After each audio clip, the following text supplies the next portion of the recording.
भक्ति भ्रमण, यात्रा, आस्था और विश्वास की। आज आपका ये दोस्त और होस्ट यानी मैं कनव चोपड़ा आपके लिए एक नया एपिसोड लेकर और नवरात्रि की शुरुआत में ही आज पहले नवरात्रि के दिन आप सभी को नवरात्रि की शुभकामनाएं देते हुए आपके लिए नवरात्रि पर एक बहुत खास एपिसोड लेकर फिर हाजिर हूँ। हम नवरात्रि का पूजन करते हैं, माँ भगवती की आराधना करते हैं, पर क्या कभी इस सवाल का जवाब हमने खोजा कि नवरात्रि की शुरुआत कैसे? कौन था वो इस संसार में पहला व्यक्ति जिसने नवरात्रि का उपवास किया था और किसकी आज्ञा से इस संसार में दुर्गा के 9 स्वरूपों की पूजन हुए थे?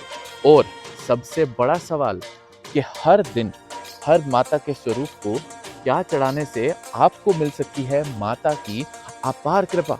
तो चलिए आज के इस एपिसोड में यानी कि आज के भक्ति भ्रमण के इस खंड में आपका ये दोस्त और होस्ट यानी मैं कनव चोपड़ा आपको अवगत कराऊंगा इन सभी चीजों से। बहुत ही शॉर्ट में जानेंगे नवरात्रों की कथा, कैसे आरंभ हुए नवरात्रे, किसने आरंभ किए नवरात्रों की प्रथा। बने रहिए मेरे साथ और अगर हाँ आपने चैनल को सब्सक्राइब नहीं किया है तो चैनल को सब्सक्राइब जरूर कीजिएगा। नवरात्रि से रिलेटेड कोई भी सवाल हो तो कमेंट बॉक्स में जरूर बताइएगा। तो चलिए शुरू करते हैं आज का एपिसोड। जय माता दी। तो दोस्तों सबसे पहला सवाल, कितने तरह के नवरात्रे होते हैं और कब कब नवरात्रे आते हैं और हम क्यों नवरात्रों को मनाते हैं? हर वर्ष 4 प्रकार के नवरात्रे होते हैं, लेकिन गृहस्थ लोगों के यानी कि हम जैसे लोगों के लिए 2 तरह के नवरात्रे होते हैं, चैत्र और श्राद्धीय। आज से यानी कि आज प्रतिपदा तिथि से श्राद्धीय नवरात्रों का आरंभ होने जा रहा है। आज से लेके 9 रातें और 10 दिन के जो दिन रहेंगे वो श्राद्धीय नवरात्रों के होंगे। श्राद्धीय नवरात्रों का शुरुआत का उल्लेख हमें मिलता है वाल्मीकि रामायण से। वाल्मीकि रामायण में श्राद्धीय नवरात्रों का उल्लेख वहां पर है जब प्रभु राम रावण से युद्ध करने जा रहे थे।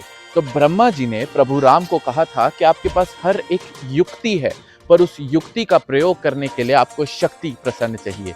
और शिव के रूप में आपके पास हनुमान तो है ही, लेकिन आपको शक्ति भी साथ में चाहिए, तभी जाकर शिव शक्ति आपका साथ देंगे और आप ये युद्ध जीत पाएंगे। राम ने विजयदशमी यानी कि रावण का जिस दिन वध हुआ था उससे 9 दिन पूर्व यानी कि श्राद्धीय नवरात्रों की प्रतिपदा तिथि को भगवती शक्ति का पूजन आरंभ किया था और 9 दिन तक माँ शक्ति की आराधना की थी। माँ शक्ति को प्रसन्न कर माँ शक्ति से शक्ति का वरदान पाकर भगवान राम को विजय प्राप्त हुई थी। सतयुग से आज तक माँ भगवती के ये श्राद्धीय नवरात्रों को उसी श्रद्धा और उसी विश्वास से मनाया जाता है। कहते हैं इन 9 दिनों में जो माँ भगवती की पूजा में, माँ भगवती की आराधना में लीन रहता है उसे हर संसार का सुख, समृद्धि और शक्ति प्रदान होती है। दोस्तों जहां बात आती है माँ शक्ति के आशीर्वाद की, उनके पूजन की, उनके पूजन के महत्व की, तो एक और किस्सा आपको छोटा सा सुनाता हूं। पांडवों और कौरवों में युद्ध छिड़ने वाला था, तब भगवान कृष्ण ने अर्जुन को बोला था कि जाओ तथा शक्ति की पूजा करो, शक्ति की आराधना करो और शक्ति माँ को प्रसन्न करो, क्योंकि जब माँ शक्ति तुम्हारे साथ होंगी तो कोई भी शत्रु तुम पर विजय नहीं प्राप्त कर सकेगा। उसी समय उसी दिन माँ शक्ति का पूजन आरंभ हुआ था और अर्जुन ने भी युद्ध से पहले माँ शक्ति का पूजन किया था और उन्हें माँ शक्ति की अपार कृपा, जिसका परिणाम हम सभी जानते हैं, कौरवों पर पांडवों ने विजय प्राप्त की थी। ये सब माँ भगवती की ही कृपा थी।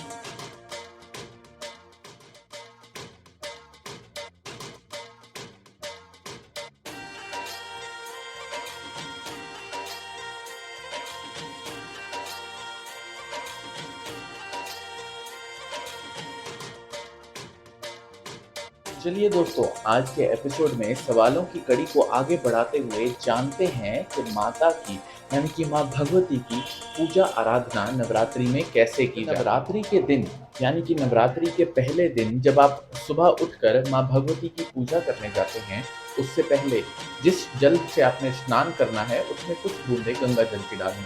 गंगा जल करने के बाद स्वच्छ वस्त्र पहने और माँ भगवती की आराधना करने के लिए मंदिर या जहाँ पर भी आपका पूजा स्थल है वहां पहुंचे। जब आप पूजा स्थल पर पहुंचे तो एक मिट्टी के बर्तन में अच्छे से रेत को भर के उसमें जौ भर के उसके बीचों बीच कलश की स्थापना करें। कई लोग बड़ा बर्तन लेते हैं जिसमें बीचों बीच कलश की स्थापना हो जाती है, कई लोग अलग से कलश स्थापित करते हैं।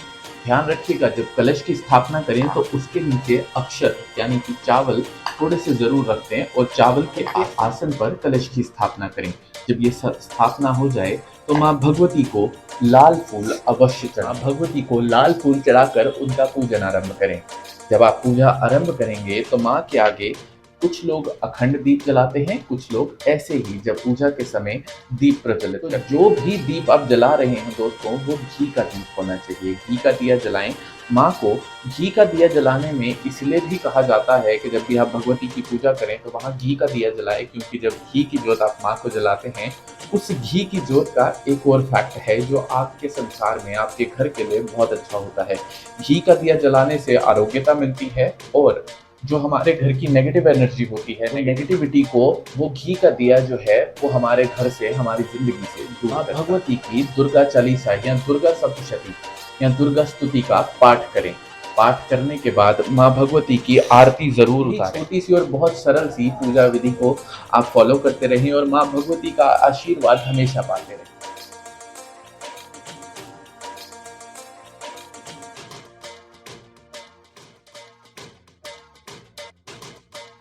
अब अगला सवाल जो मैंने आपको शुरुआत में कहा था कि कौन से दिन माँ भगवती को किस चीज का भोग चढ़ता है। माँ भगवती की आपको अपार कृपा। माता भवानी के 9 स्वरूप हैं जिनकी हम नवरात्रों के दिनों में पूजा करते हैं। सबसे पहली माँ का स्वरूप है शैलपुत्री। माँ को घी का भोग लगता है। माता भगवती का दूसरा स्वरूप है ब्रह्मचारिणी। माँ को शक्कर का भोग लगाते के बाद तीसरा स्वरूप है माँ का चंद्रघंटा माता। माँ चंद्रघंटा को दूध का भोग चढ़ता है। अगला स्वरूप है माँ कुष्मांडा। माँ कुष्मांडा को मालपूड़े अधिक प्रिय हैं, तो माँ कुष्मांडा को मालपूड़े का भोग लगाएं। के बाद आता है स्वरूप स्कंद माता का। स्कंद माता को केले का भोग चढ़ता है। के बाद माँ कात्यायनी।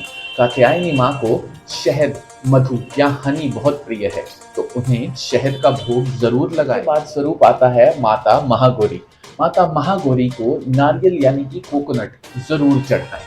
और अंत में यानी कि 9वें दिन माँ के 9वें स्वरूप का नाम है सिद्धिदात्री। हर सिद्धि को देने वाली, हर कामना को पूर्ण करने वाली माँ सिद्धिदात्री को तिल का भोग लगता है। तो इन 9 दिनों को, 9 दिन के अलग अलग भोग माँ के 9 स्वरूपों को जरूर चढ़ाएं और माँ भगवती की अपार कृपा पाएं। जय माता दी। पिछले 2-3 साल हमारे कोरोना की वजह से सही नहीं गए थे और इस बार नवरात्रों की विशेष तैयारी है। शक्ति की उपासना कहा गया है माता को।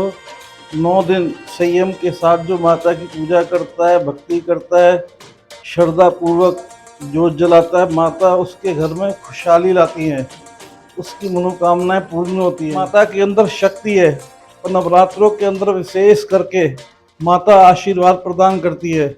जम्मू वासियों को नवरात्रों की विशेष हार्दिक शुभकामनाएं। दोस्तों अभी मैं खड़ा हूँ रानी पार्क स्थित यादवराम जी के मंदिर में। और यहाँ पर माँ भवानी के नवरात्रों में बहुत अच्छे आयोजन किए जाते हैं। जैसा कि महंत संजय सागर जी ने भी बताया कि जो भी माँ भवानी की यहाँ पर आकर आराधना, माँ भवानी के दर्शन करता है, उन्हें माँ भवानी की विशेष कृपा प्रदान होती है। तो आप भी माँ भवानी के दर्शन करने के लिए जरूर आएं। और जम्मू, जिसे मंदिरों का शहर कहा जाता है, माँ भवानी का विशेष वास है। यहाँ माँ बावे वाली है, यहाँ माँ वैष्णो है, यहाँ चंडी है, यहाँ शुक्राला। नवरात्रों में माँ भवानी के हर एक मंदिर में जाएं, जहाँ जहाँ तक आप पहुँच सकें, माँ भवानी के दर्शन जरूर करें और माँ भवानी की आप पर अपार कृपा रखें। महंत जी ने बताया कोरोना की वजह से 2-3 साल सारे विश्व के लिए बहुत पीड़ाजनक थे, बहुत दुखदायी थे।